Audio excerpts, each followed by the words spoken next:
Previously on Port Morrow Mysteries. Eddie tries to return the stolen jewelry to the Meridian Club but walks into a trap where two dangerous men threaten him to drop his investigation. Gloria Vane has mysteriously vanished from the Grand Hotel. Eddie returns to his office to find a note signed with Vincent Torres' name, the same name from Ray Cutler's matchbook. Some favors come with a price you do not see until it is too late to back out. I had the jewelry in a paper bag on my desk. 5 pieces that belonged to the Meridian Club but had been stolen from Gloria Vane's hotel room by a thief she had hired herself. The whole thing stank worse than low tide in August. I needed to return the jewelry to its rightful owners, but walking into the Meridian Club with stolen goods felt like painting a target on my back. The rain had stopped for the first time in 3 days. Through my office window, Port Morrow looked almost clean in the weak afternoon sunlight. Almost. I lit a cigarette and studied the jewelry again. A diamond bracelet, 2 rings, a necklace, and a brooch. Quality pieces. The kind that made people kill. The smart play was to call Frank Calhoun and let the police handle it. But Frank had already warned me off the Ray Cutler case, and these pieces tied directly back to the same people. I needed answers more than I needed to be smart. I wrapped the jewelry in tissue paper and slipped it into my coat pocket. The Meridian Club was only 6 blocks away, but I took a roundabout route through side streets. The black sedan had not shown up today, but that did not mean I was not being watched. The Meridian Club occupied a corner building on Beacon Street. Red brick and brass fittings. The kind of place where the doorman earned more than most people made in a month. I straightened my tie and walked up the front steps like I belonged there. The doorman was built like a refrigerator with a bad attitude. His uniform was pressed sharp enough to cut glass. Can I help you? I told him I needed to speak with the manager about some missing property. What kind of property? The expensive kind. He looked me over twice before stepping aside. The lobby smelled like leather and old money. Crystal chandeliers threw patterns on marble floors. A few men in expensive suits sat in leather chairs, reading newspapers and ignoring the world. The manager was a thin man named Harrison with nervous hands and the kind of mustache that required daily maintenance. His office was all dark wood and heavy curtains. He listened while I explained about the jewelry without mentioning Gloria Vane or Joey Santoro. I told him a simplified version. Missing property had been recovered. I wanted to return it to the rightful owners. How did you come by these items? I told him that was confidential. Client privilege. I see. And you believe these pieces belong to the Meridian Club? I unwrapped the jewelry and spread it on his desk. Harrison's face went white. Where exactly did you find these? That was when I knew I had made a mistake. Harrison was not surprised to see the jewelry. He was terrified. Before I could answer, the office door opened. 2 men walked in without knocking. They wore dark suits and had the kind of faces that suggested violence was just another business expense. Mr. Harrison, we need to speak with your guest. Harrison stood up so fast his chair rolled backward into the wall. Of course. We were just finishing up here. The first man was tall with gray hair and cold eyes. The second was younger but carried himself like he had been breaking bones since childhood. Mr. Malone, we have been looking forward to this conversation. He knew my name. That was never a good sign. I told him he had me at a disadvantage. My name is not important. What matters is that you have something that does not belong to you. The jewelry was still spread across Harrison's desk. I gestured toward it.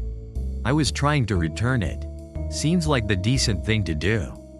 Decent. That is an interesting word choice. The younger man moved to block the door. Harrison had pressed himself against the far wall like he was trying to disappear into the wallpaper. The problem, Mr. Malone, is that your investigation has attracted unwanted attention. Some questions are better left unasked.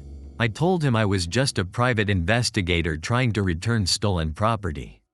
Ray Cutler was just a docker. Gloria Vane was just a hotel guest. Joey Santoro was just a thief. Everyone is just something, Mr. Malone, until they are not.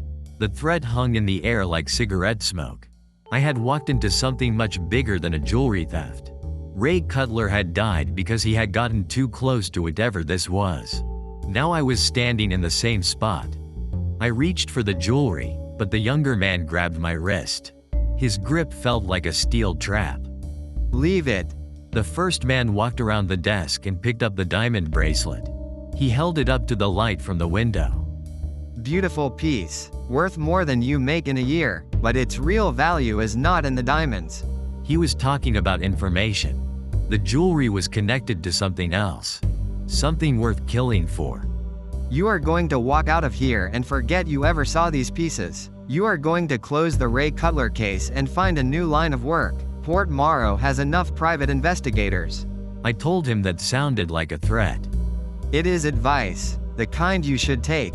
The younger man let go of my wrist and stepped back. My hand was already swelling. I walked toward the door, but the first man called after me. Mr. Malone, if we have this conversation again, it will not be in such comfortable surroundings. I left the jewelry on Harrison's desk and walked out. The doorman avoided eye contact. The men in the lobby kept reading their newspapers, but I could feel them watching. Outside, the weak sunlight had disappeared behind clouds. Port Morrow was gray again. I lit a cigarette with shaking hands and walked back toward my office through streets that suddenly felt hostile. I needed to find Gloria Vane. She had answers, and after what had just happened, I was willing to ask harder questions. The Grand Hotel was busy with afternoon check-ins. Hammond, the nervous manager, was behind the front desk looking like a man who had not slept in days. I asked him about Gloria Vane. She checked out this morning, paid her bill and left. That was convenient timing. Is there a problem? I told him I needed to speak with her about the jewelry theft. I am afraid that case is closed. Miss Vane was satisfied with our investigation. Hammond was lying. I could see it in the way he avoided looking directly at me. I asked him for her forwarding address.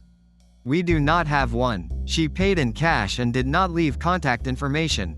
Gloria Vane had vanished as completely as morning fog. But people do not just disappear in Port Morrow. Someone always knows where to find them. I walked back to my office as the afternoon faded into evening. The streets were filling with workers heading home from the docks. Normal people living normal lives. I envied them. My office building was quiet. The insurance company on the first floor had closed for the day. I climbed the stairs to the second floor, my footsteps echoing in the empty hallway. There was something white on the floor in front of my office door. An envelope. My name was written on it in block letters. I picked it up and unlocked my office. Inside, I turned on the desk lamp and opened the envelope. A single piece of paper with a message scrawled in the same block letters. The handwriting was rough, but the name at the bottom was clear enough. Vincent Torres. The same name from the matchbook Ray Cutler had hidden. The same name that had checked out of the Grand Hotel right before the jewelry theft. Vincent Torres was supposed to be out of town, but someone using his name had just left me a message that changed everything. That is all for tonight. If you want to know what happens next, come back tomorrow, same city, same rain, same bad decisions. And if you have not already, tell someone about Port Morrow. A city like this needs witnesses.